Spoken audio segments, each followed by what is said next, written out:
Selanjutnya Bante, kalau dilihat dari ajaran perspektif Buddha Theravada, bagaimana membentuk fondasi moral yang kuat bagi individu dan juga kelompok dan juga institusi yang dibawahi untuk mempersiapkan diri sebagai pemimpin dan juga pengayom masyarakat. Bapak Kasis Pimpol, Bapak Profesor Kris, para narasumber, sering kita mendengar seseorang itu dilahirkan untuk menjadi pemimpin. Tetapi kita juga sering mendengar seseorang yang berambisi menjadi pemimpin. Sesungguhnya Ibu Bapak dan Saudara, kita semua ini adalah pemimpin dalam bidang dan dalam lingkup kita masing-masing. Tetapi baik yang disebut sebagai dilahirkan sebagai pemimpin ataupun yang berambisi menjadi pemimpin, dan kita semua sebenarnya adalah pemimpin, ada satu hal yang sangat penting yang tidak mungkin ditinggalkan. Dan satu hal itu adalah pendidikan. Tetapi yang saya maksud dengan pendidikan adalah bukan pendidikan formal semata. Pendidikan itu adalah mendidik, memimpin dirinya sendiri dengan baik, dengan keras, mendidik dan memimpin dirinya sendiri dengan moral dan akhlak atau akhlak yang baik. Kalau seseorang tidak bisa memimpin dirinya sendiri, jangan harap orang itu bisa memimpin orang lain. Ibu, Bapak, dan saudara-saudara, tadi Bapak Kases Pimpol, Prof. Kris, mengungkapkan satu ungkapan yang saya catat. Pemimpin itu bukan hanya apa, tetapi siapa. Saya ingin menggarisbawahi kalimat itu. Justru pemimpin itu harus siapa dulu, baru apa yang akan dia pimpin. Oleh karena keteladanan itu mempunyai kekuatan yang sangat luar biasa ketimbang anjuran. Sering dikatakan bahwa 2 kali contoh itu lebih powerful, lebih kuat ketimbang 10 kali anjuran. Seorang pemimpin seharusnya jujur, sebagaimana yang tadi saya menghafal, jitu itu jujur, integritas, terpuji, dan unggul. Tetapi Ibu, Bapak, dan Saudara,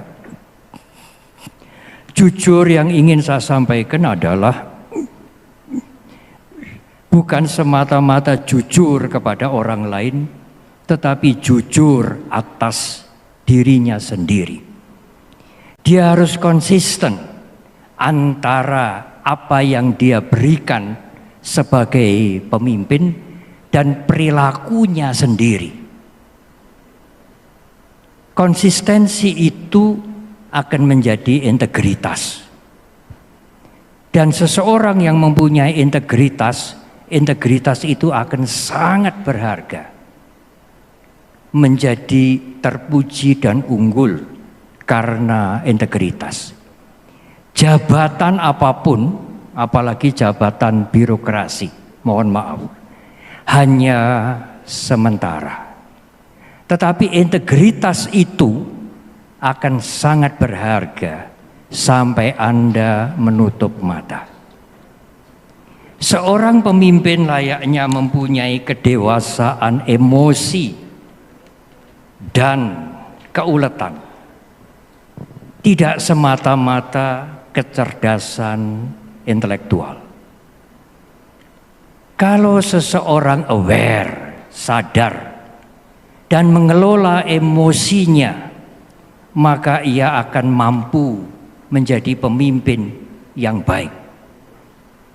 Pada saat seorang pemimpin mengambil keputusan, dia tidak hanya dibekali dan diperkaya dengan bermacam-macam pertimbangan, masukan yang sangat perlu tetapi yang tidak kalah perlunya.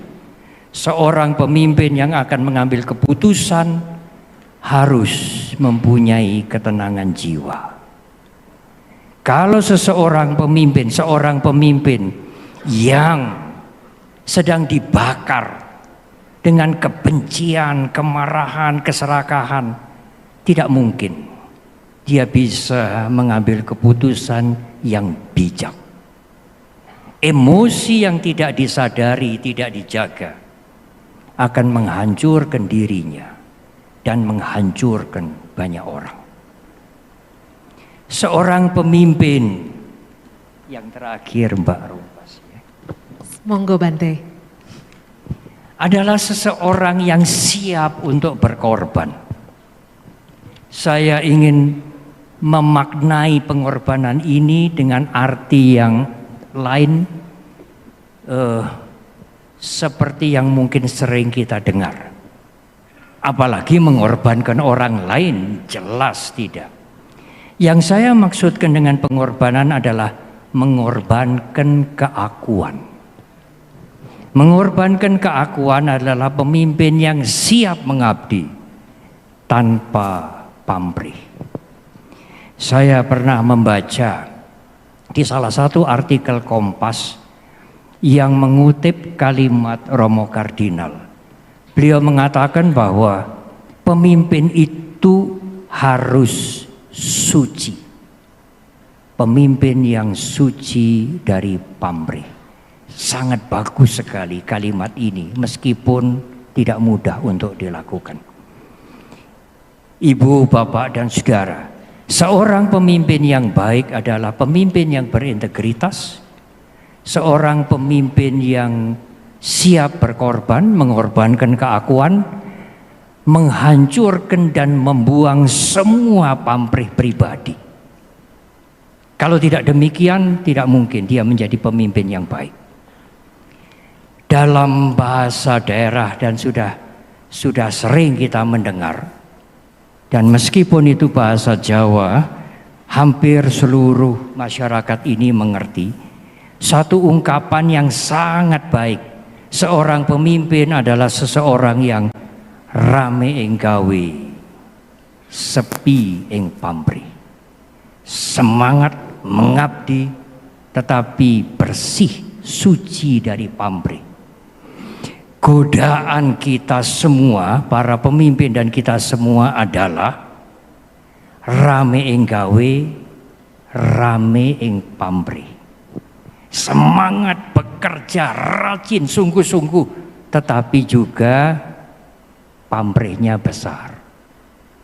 Ibu, bapak, dan saudara, harapan saya marilah kita semua menjadi pemimpin yang sungguh-sungguh, rame ing gawe, sepi ing pamrih. Matur nuwun, terima kasih. Terima kasih Bante, boleh tepuk tangannya.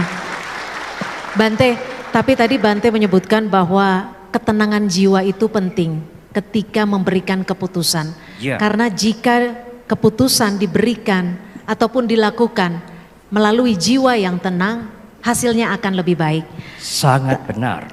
Tapi apa yang bisa dilakukan teman-teman peserta didik ketika kita berada di lingkungan pekerjaan, bersentuhan langsung dengan masyarakat, pasti akan ada sepercik kemarahan, sepercik emosi. Apa yang bisa dilakukan untuk tetap menjaga ketenangan jiwa?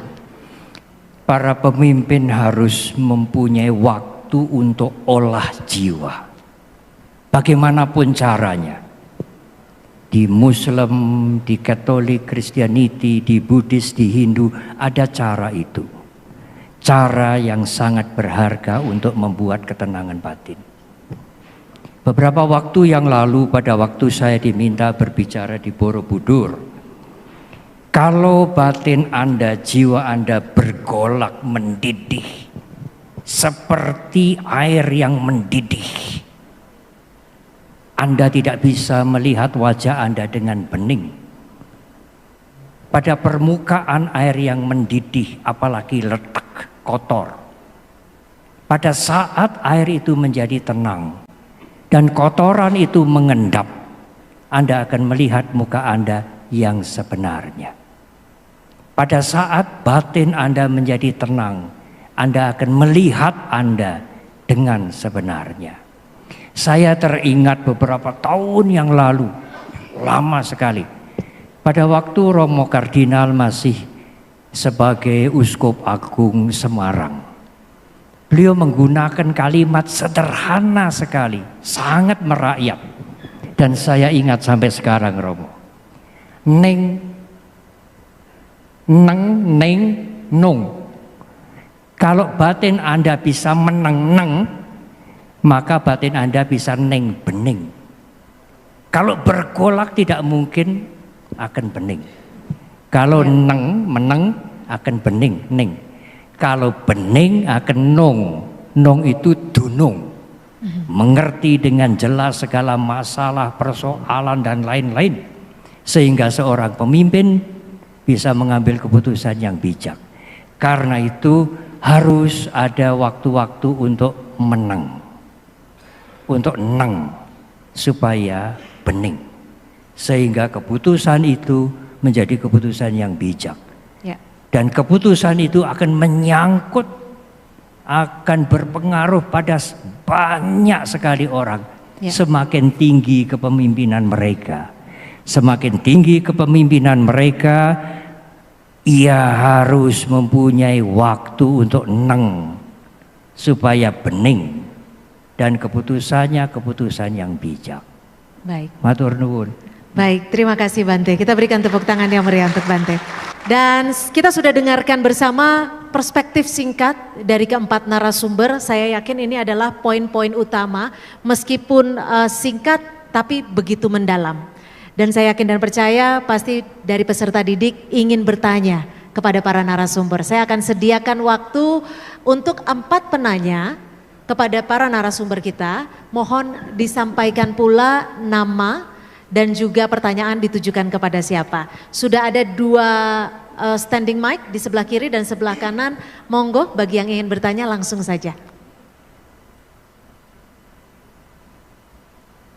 Silakan yang di... Oke, baik.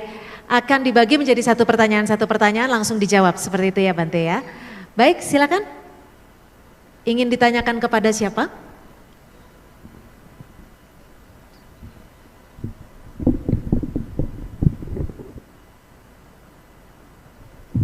Siap.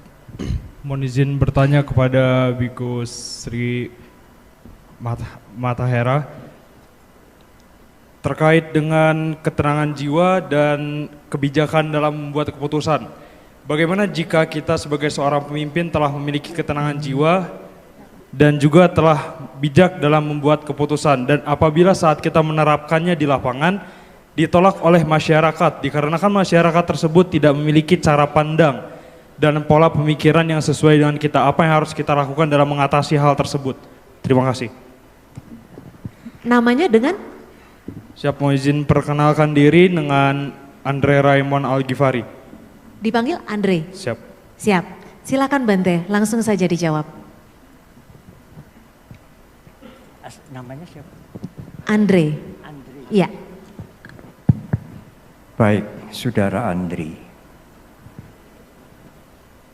Kuncinya adalah kesadaran. Kalau seseorang itu awareness, kesadarannya absen, maka wawasan yang jernih, pertimbangan yang jernih seperti lenyap semua. Awareness itu selain memunculkan wawasan yang jernih, juga menimbulkan ketenangan mental.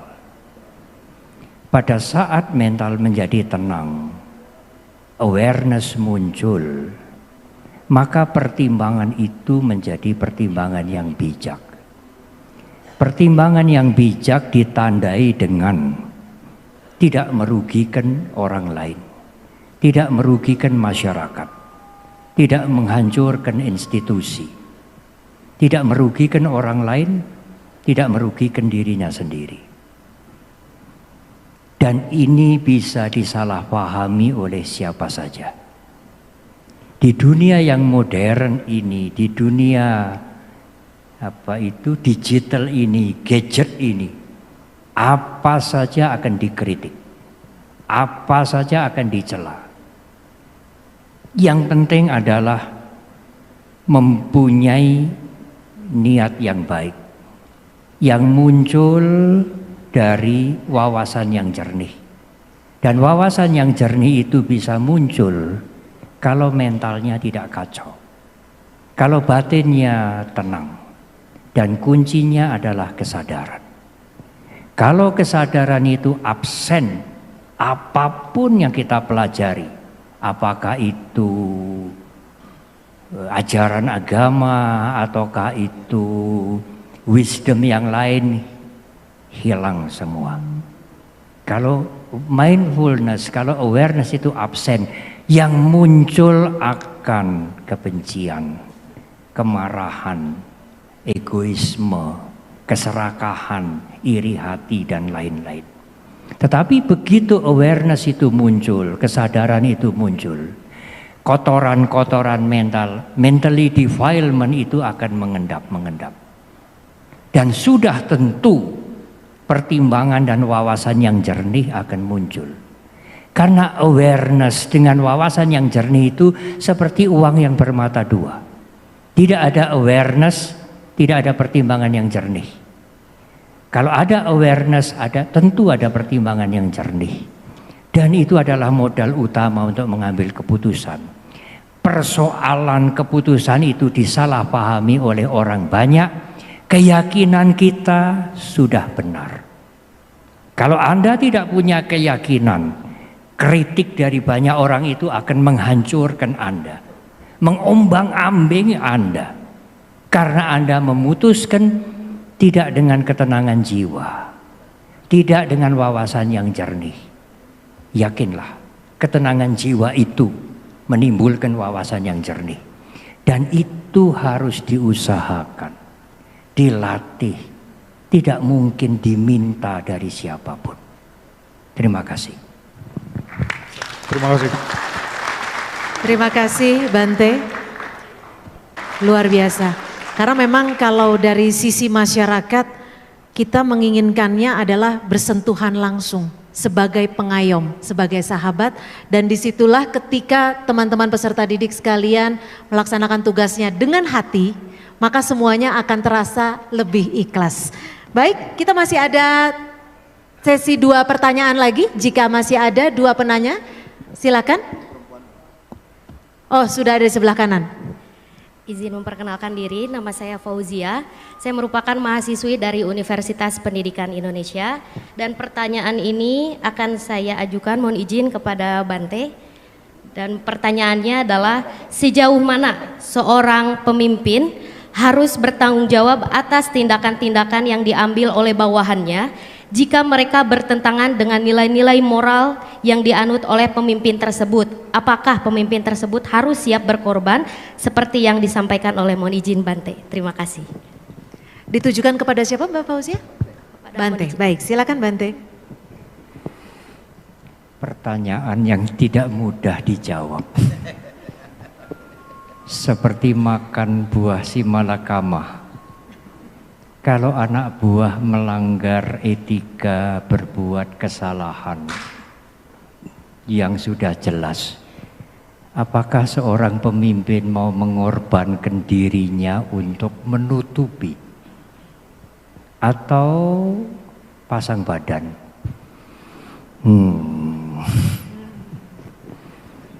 Mungkin pertanyaan ini lebih baik ditujukan kepada Bapak Kases Pimpol.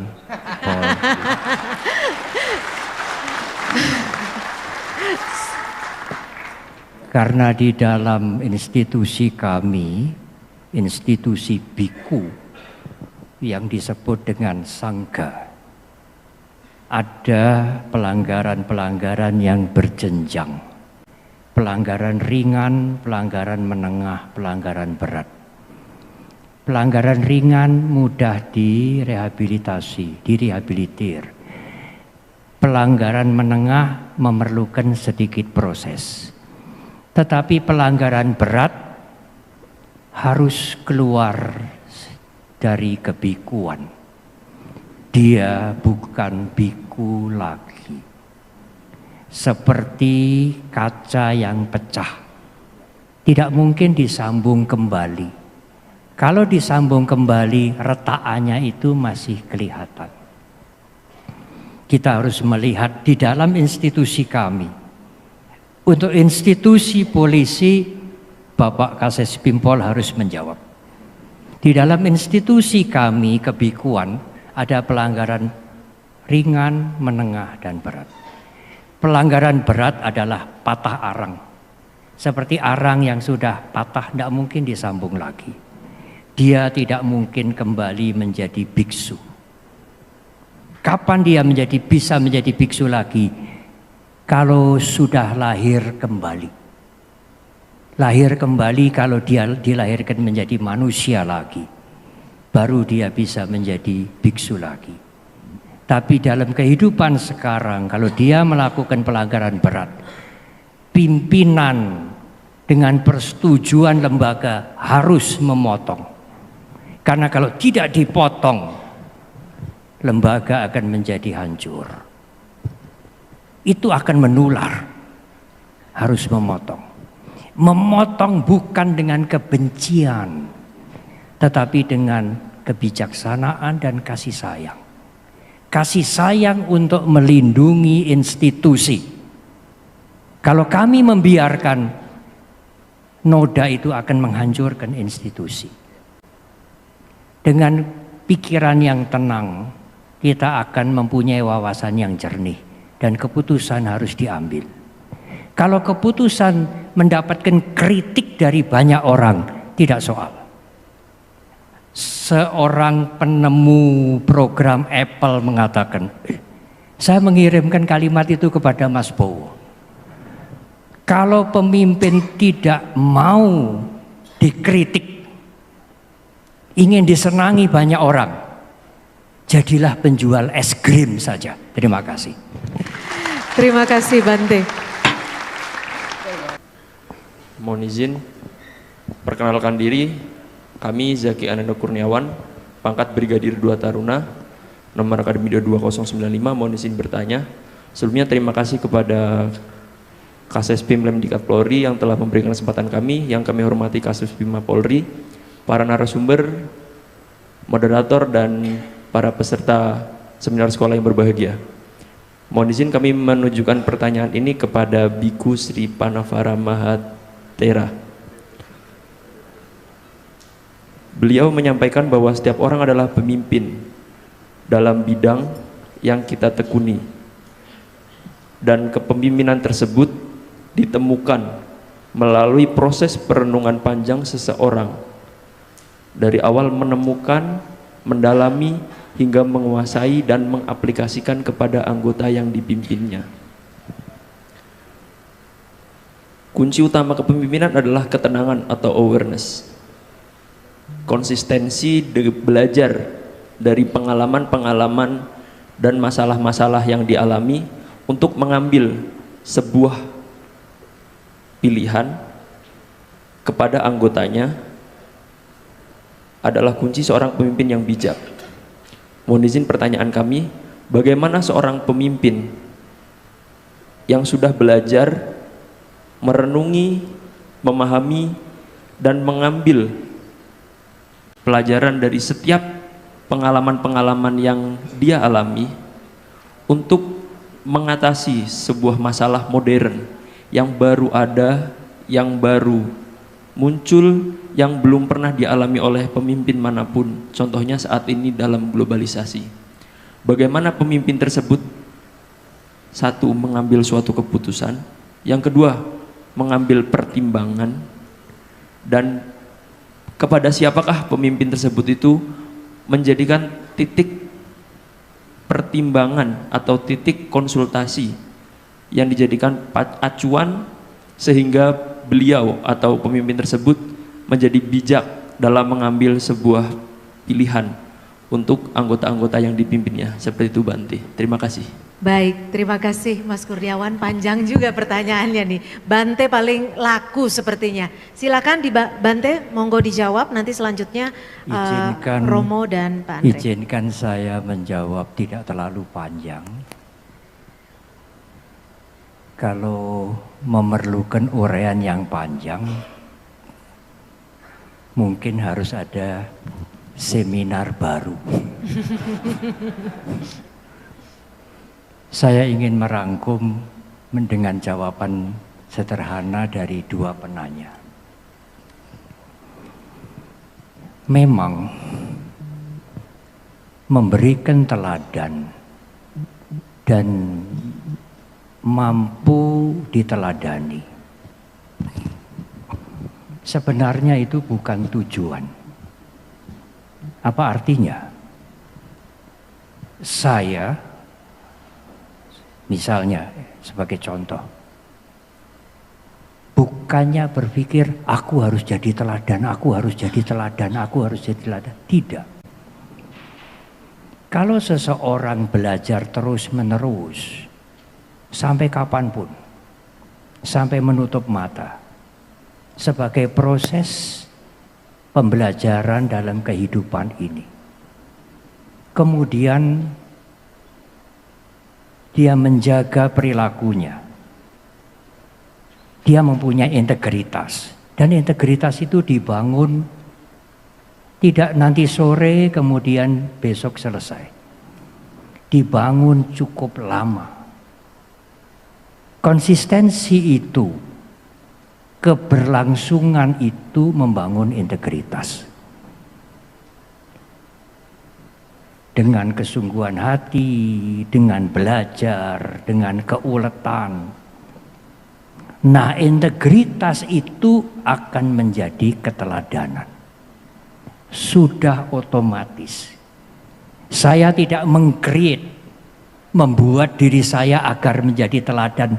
Tidak. Itu adalah keakuan yang tersembunyi bagi saya. Sebagai rohaniwan, sebagai biku. Tetapi dengan memegang perilaku yang baik, konsisten, maka integritas itu akan meningkat. Dan proses belajar, memperbaiki kesalahan itu terus sampai kita menutup mata. Karena mungkin pada waktu kita menutup mata, kita belum menjadi orang sempurna.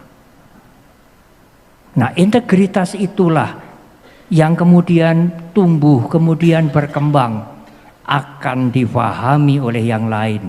Oh, dia menjadi teladan. Dia patut menjadi teladan. Lakukan kewajiban Anda dengan baik, mempunyai konsistensi, menjaga perilaku, dan integritas akan muncul. Konsisten. Dengan sendirinya Anda akan menjadi teladan. Terima kasih. Terima kasih Bante.